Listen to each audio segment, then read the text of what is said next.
Super Sunday bagi Bapak, Ibu, dan seluruh saudara yang dikasihi oleh Tuhan. Saya Basten Sanjaya dan this is our church. Bagi Bapak Ibu yang baru pertama kali join bersama kami di ibadah online, Bapak Ibu bisa follow sosial media kami di Instagram maupun Facebook.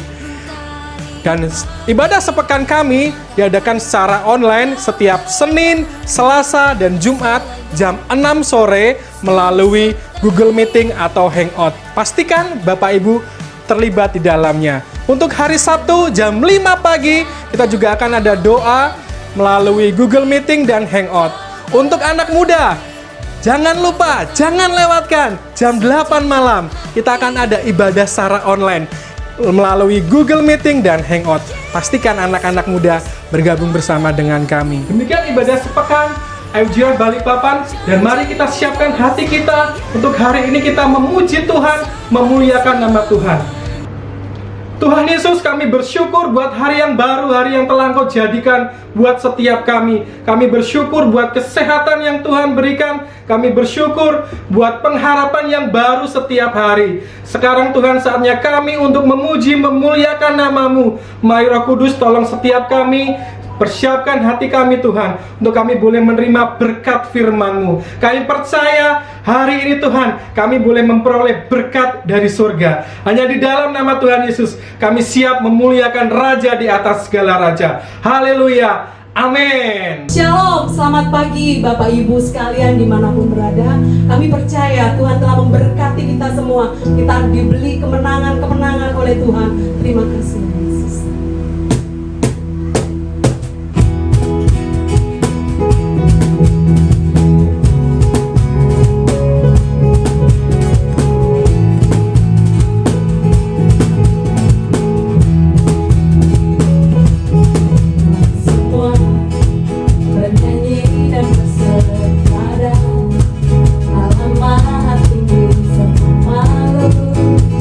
Tunduk padanya.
menyembahmu, ku selalu sembahmu.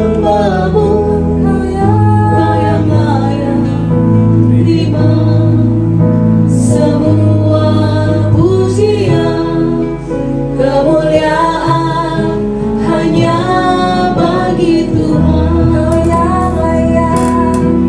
Kau yang layak terima semua pujian, kemuliaan hanya bagi Tuhan. Kau yang layak terima semua pujian, kemuliaan hanya bagi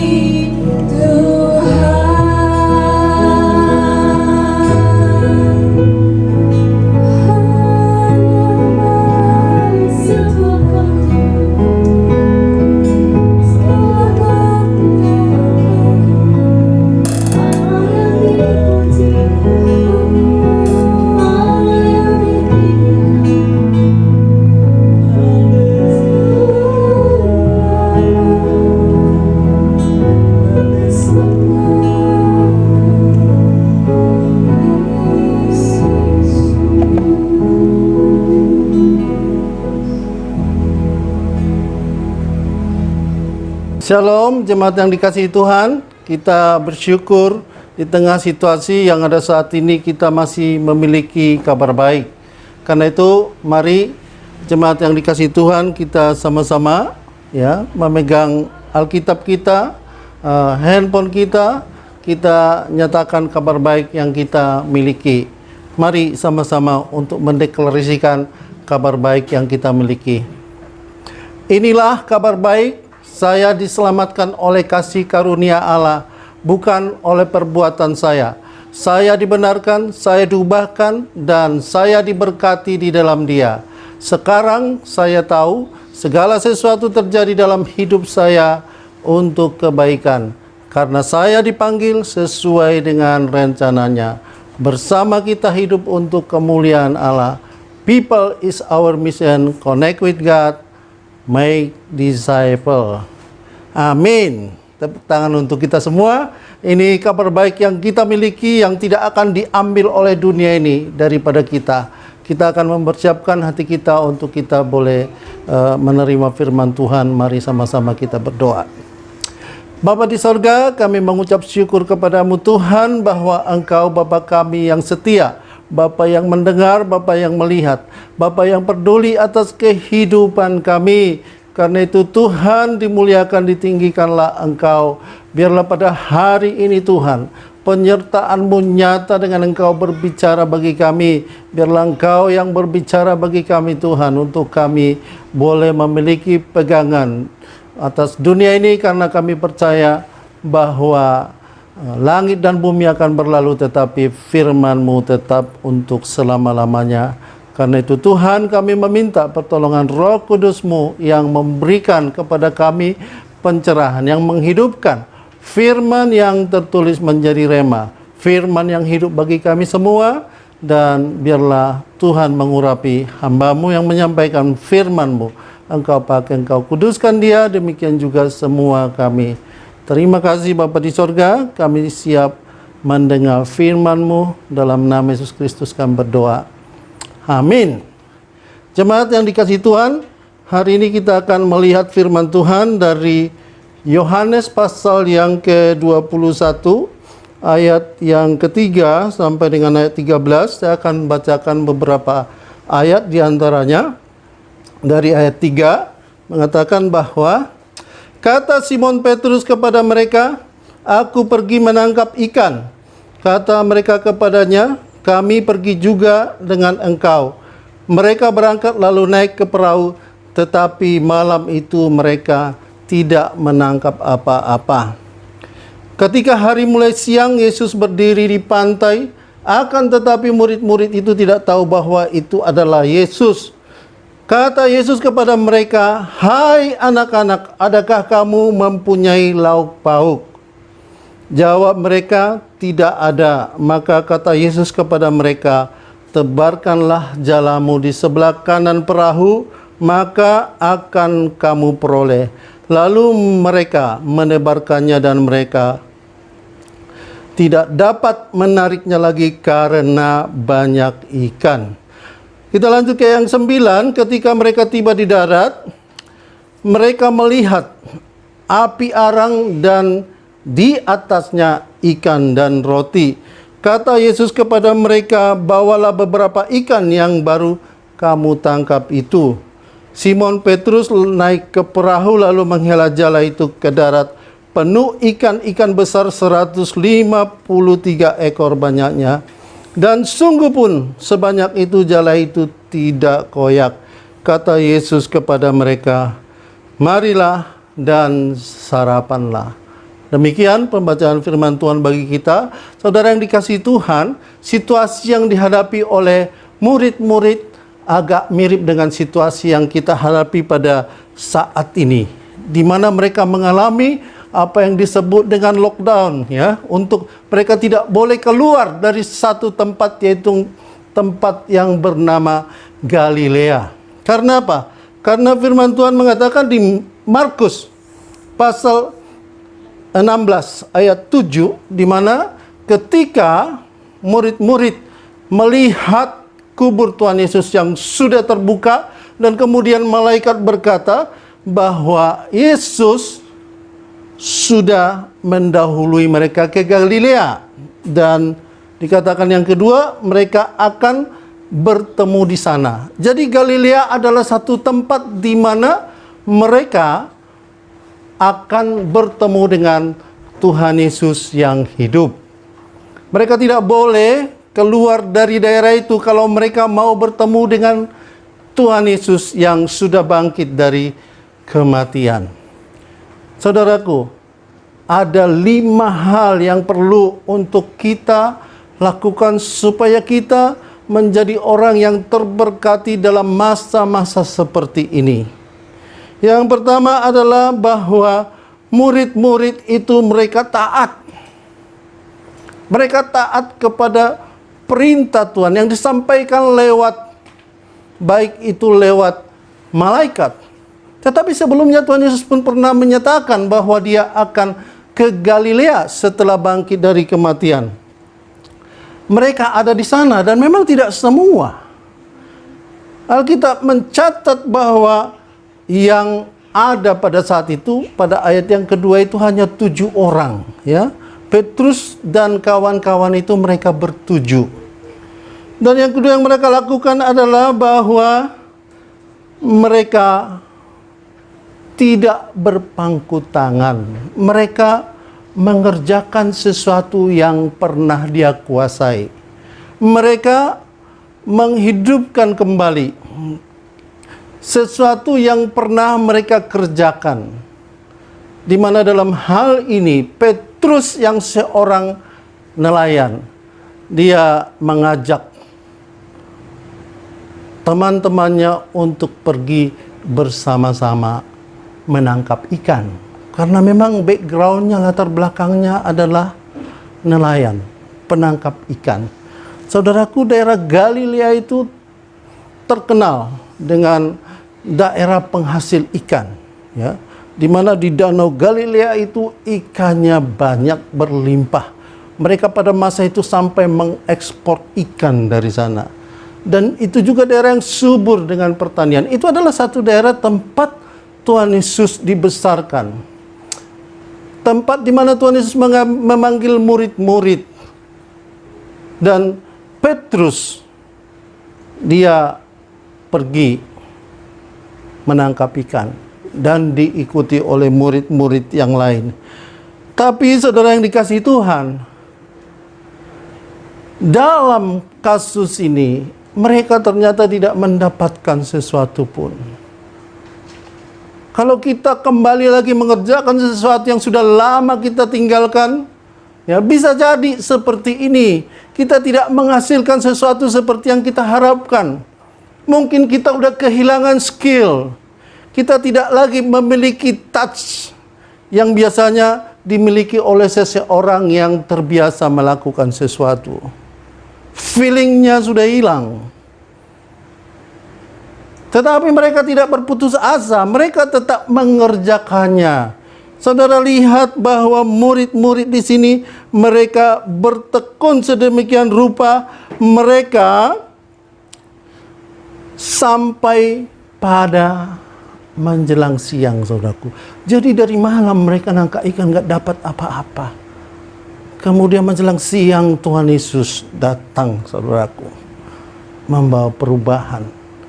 Ketekunan mereka membawakan hasil bagi mereka ketika di sana ada campur tangan Tuhan. Tetapi sebelum sampai ke situ, kita masih tahu bahwa ada hal lain yang perlu mereka kerjakan, yaitu mereka mau untuk memberi telinga mendengar Tuhan, saudaraku. Ketika kita mengerjakan sesuatu pada masa-masa ini yang mungkin bukan lagi profesi kita, sebagai sebuah sampingan, pada saat ini kita membutuhkan untuk mendengar suara Tuhan. Ketika Tuhan Yesus menyapa mereka, "Hai anak-anak, ya, adakah kamu mempunyai lauk pauk?" Kata yang dipakai di sini adalah paidia, satu perkataan yang akrab, satu panggilan yang akrab, saudaraku, dipakai untuk memanggil murid-muridnya. Dan ketika murid-murid itu mendengar itu, mereka bukan pura-pura tidak tahu, mereka memberi telinga untuk mendengar. Bukan hanya mendengar, yang selanjutnya adalah bahwa mereka juga menuruti perintah Tuhan. Ketika mereka tidak mendapatkan ikan, ketika mereka sudah dalam keadaan capek, sudah mendekati titik-titik putus asa, ketika mereka mendengar suara Tuhan, ada pengharapan yang baru dalam hidup mereka. Dan ketika Tuhan memberikan perintah kepada mereka, tebarkanlah ke sebelah kanan perahumu. Tuhan melakukan satu perintah di mana itu sebenarnya quote and quote adalah sesuatu yang boleh kita katakan out of the box. Biasanya kalau nelayan itu melempar jala, dia akan lempar ke kiri. Tetapi dalam hal ini, bahwa Tuhan Yesus menyuruh mereka untuk melempar ke kanan, ya, ke sebelah kanan mereka. Itu berarti, saudaraku, mereka harus berbalik 180 derajat. Yang tadinya mereka menghadap haluan, maka sekarang mereka harus membelakangi untuk bisa melempar ke sebelah kanan. Dan yang terjadi adalah ketika mereka mau taat, ketika mereka mendengar dan kemudian melakukan perintah Tuhan Yesus, maka mereka mendapatkan hasil yang luar biasa. Sesuatu yang tidak pernah mereka alami sebelumnya. Alkitab mengatakan bahwa mereka menangkap 153 ekor dalam sekali tangkapan, muat di satu jala dan jala tidak koyak. Kenapa dikatakan tidak? Karena dari pengalaman-pengalaman pada masa itu dengan ikan sebanyak itu, kemungkinan bahwa jala mereka akan koyak. Mereka mendapatkan hasil yang spektakuler. Mujizat terjadi atas kehidupan mereka. Mereka mendapatkan ikan, mendapatkan rezeki, mendapatkan hasil yang begitu berlimpah-limpah. Luar biasa, saudaraku. Kehadiran Tuhan Yesus membawa satu perubahan atas kehidupan mereka. Dan saudara-saudara yang luar biasa yang kita bisa lihat di sana, saudaraku, bahwa Tuhan Yesus sudah menyediakan bagi mereka sarapan, saudaraku. Di sana mereka menemukan ketika mereka sudah merapat ke pantai. Tetapi sungguh pun demikian, Tuhan Yesus tetap meminta kepada murid-muridnya, di mana di ayat yang ke-10 dikatakan, Tuhan Yesus berkata kepada mereka, bawalah beberapa ikan yang baru kamu tangkap itu. Tuhan ingin supaya kita punya kontribusi. Bukan cuma kontribusi, Tuhan menghargai berkat yang diberikan bagi kita, hasil kerja kita. Tuhan sudah sediakan ikan bakar sebenarnya. Tetapi kalau kita diberi kelayakan untuk mempersembahkan sesuatu kepada Tuhan, itu sebenarnya sebuah penghargaan, sebuah bonus bagi kita. Tuhan mau duduk bersama, makan bersama-sama dengan kita. Bukan karena Tuhan kekurangan sesuatu apapun sehingga kita perlu mempersembahkan apa yang kita sudah dapatkan daripada Tuhan. Saudaraku, mari kita punya sikap yang seperti ini juga. Kita mau untuk menikmati berkat Tuhan bersama-sama dengan Tuhan. Dan itulah satu kenikmatan yang terbaik. Tuhan duduk semeja bersama-sama dengan kita. Bukankah Tuhan Yesus berkata bahwa aku mengetok pintu, barang siapa yang mendengar suaraku dan membuka pintu, maka aku akan masuk, duduk, makan bersama-sama dengan dia. Saudaraku, Tuhan rindu untuk kebersamaan antara dia dengan kita. Biarlah pada hari ini, siapapun engkau yang menonton siaran ini, kalau engkau selama ini belum membuka pintu bagi Kristus, bukalah pintu hatimu bagi dia. Tuhan rindu, Tuhan mau untuk bersama-sama dengan engkau. Itulah firman Tuhan bagi kita pada hari ini. Tuhan memberkati. Mari kita siapkan hati kita akan menerima perjamuan. Kita akan pujikan karena salibmu.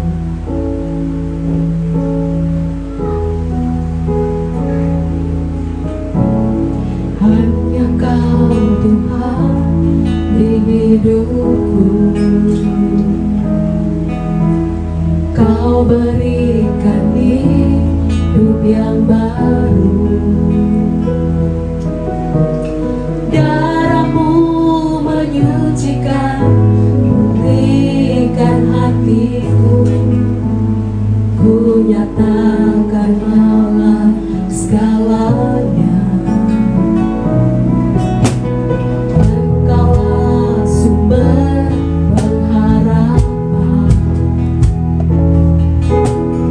Kuasa-Mu sanggup menyembuhkan.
Jemaat yang dikasihi Tuhan, mari kita sama-sama, saudara di rumah masing-masing, kita sama-sama untuk mengadakan perjamuan ini. Inilah tubuh Kristus yang dipecah-pecahkan bagi kita, bahwa kita satu adanya di dalam Kristus. Tubuh Kristus yang sudah menanggung segala penderitaan, tetapi dia taat sampai ke kayu salib. Bahkan tubuh itu jugalah yang disalibkan, mati, dikuburkan. Tetapi pada hari yang ketiga, dia bangkit dari kematian, bangkit dengan tubuh kemuliaan. Dia yang sulung dari antara orang mati yang bangkit. Dan dia akan memberikan kepada kita juga tubuh kemuliaan. Dan ketika kita ada di bumi, biarlah kuasa kebangkitan tubuh Kristus ada dalam tubuh kita. Mari kita sama-sama menyatu dengan tubuh Kristus, kita memakannya.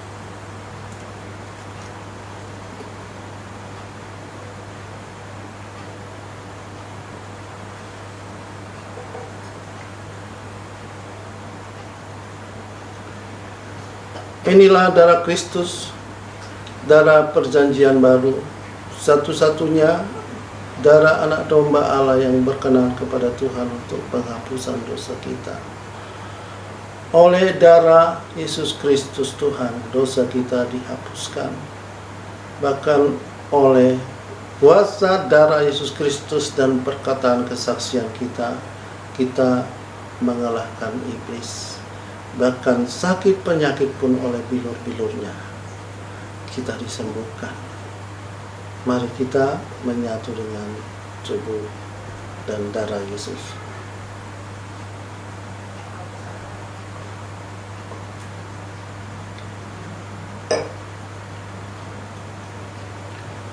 Jemaat yang dikasihi Tuhan, mari kita sama-sama naikkan syukur bagi Dia.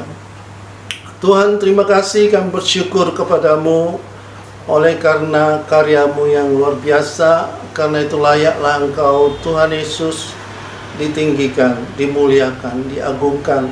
Engkaulah yang menerima hormat dan kemuliaan sampai selama-lamanya.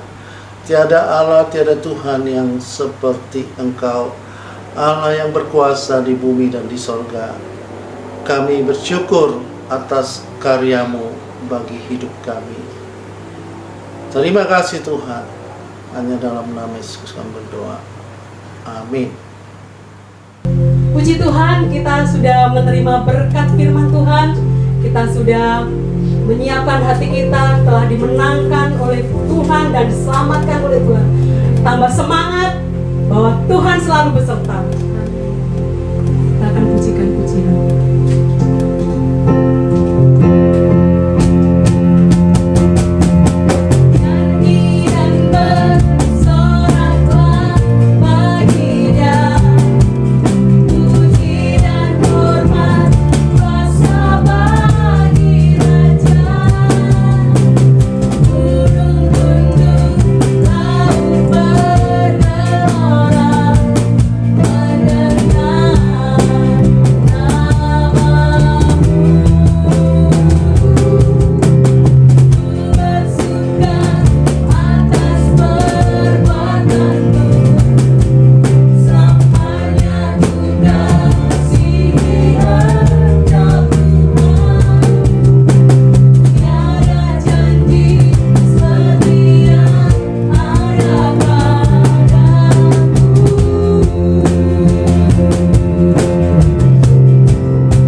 dikasihi Tuhan, arahkanlah hatimu kepada Tuhan kita, Bapa kita. Dialah sumber berkat dan kasih karunia. Segala pemberian yang baik datangnya dari Dia, dan terimalah berkat Tuhan. Tuhan memberkati engkau dengan berkat-berkat rohani, berkat-berkat pengenalan akan Tuhan, berkat-berkat jawaban doa ada di dalam kehidupanmu. Tuhan memberkati pekerjaanmu, sumber pencaharianmu. Pertolongan Tuhan nyata atas kehidupanmu. Biarlah janji-janji Tuhan yang disampaikan kepada Bapa kita Abraham, Ishak dan Yakub, janji yang digenapi di dalam Yesus Kristus Tuhan turun atas kehidupanmu. Anugerahnya yang luar biasa itu melingkupi seluruh kehidupanmu. Biarlah damai sejahtera, sukacita yang berlimpah-limpah ada di dalam kehidupanmu. Tuhanlah yang menjadi gunung batu perlindungan bagimu, yang akan menghalau segala musuhmu. Bahkan segala yang merugikan engkau, sakit penyakit pun dijauhkannya dari kehidupanmu. Tetapi segala hal yang baik, yang mulia, yang bermanfaat didatangkan atas kehidupanmu secara berlimpah-limpah. Dan kasih, pengharapan, iman ada di dalam kehidupanmu. Biarlah persekutuan yang indah dengan Roh Kudus menyertai engkau dari sekarang sampai selama-lamanya. Dan kiranya berkat ini sampai kepadamu oleh karena satu nama, yaitu nama Yesus Kristus Tuhan. Mari semua yang percaya atas berkat Tuhan kita katakan, Haleluya, kita bersyukur pagi hari ini kita sudah bersama-sama beribadah dengan FGF Balikpapan. Kita percaya kita menerima berkat yang besar dari Tuhan. Bagi Bapak Ibu yang ingin memberikan persembahan maupun perpuluhan, Bapak Ibu bisa memberikan melalui nomor rekening yang tercantum di bawah ini. Untuk Bapak Ibu yang rindu untuk didoakan maupun terkonek lebih lagi dengan FGF Balikpapan, Bapak Ibu bisa menghubungi nomor yang tertera di bawah ini. Terima kasih Bapak Ibu dan Saudara yang sudah join bersama FGF Balikpapan. Tetap semangat, tetap sehat. Tuhan Yesus memberkati kita semua. Shalom.